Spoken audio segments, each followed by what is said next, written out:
تو لوگ اس سے گمراہ ہوتے ہیں، اور جہاں ہماری 70% جو پاپولیشن ہے وہ میڈیا پہ ہے، وہاں پہ ضروری ہے کہ ہم جو ہے نا ایسی چیزوں کو پروموٹ نہ کریں.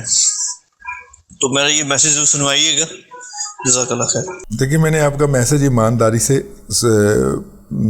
پہنچا دیا، تو بس میری یہ خواہش یہ ہوگی کہ میں آپ سے یہ ریکویسٹ کروں ہاتھ جوڑ کے کہ ہمیں اس چیز کی تیاری کرنی چاہیے جس کا ہم سے سوال کیا جائے گا.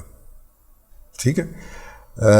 دوسرے کے اندر کیا کمیاں ہیں، دوسرے کے اندر کیا کوتاہیاں ہیں، اس کی نشاندہی کرنے کے بجائے ہمیں اپنی کمیاں اور کوتاہیاں دور کرنے کی کوشش کرنی چاہیے.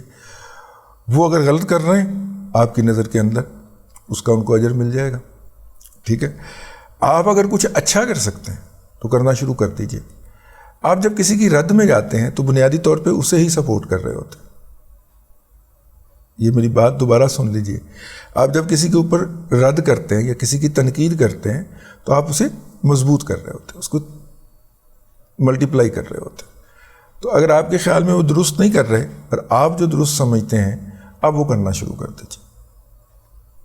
سادہ سی بات، میری تو رائے یہ ہے. تو بہت ساری باتیں ہیں دنیا کے اندر جن سے مجھے بھی اختلاف ہے، آپ کو بھی اختلاف ہو سکتا ہے، کسی اور کو بھی ہو سکتا ہے. لازمی نہیں ہے کہ ہم لٹ اٹھا کے اس کو کچلنے چل پڑیں گھر سے. ٹھیک ہے نا؟ اس سے بہت سارے لوگوں کا رزق وابستہ ہے، تو ہم کیوں ان لوگوں کو اپنی کاسٹ کے اوپر رزق کمانے کا موقع دیں؟ ٹھیک ہے؟ السلام علیکم دادا جی، میرا نام محمد مکین ہے، میں کراچی سے تعلق رکھتا ہوں.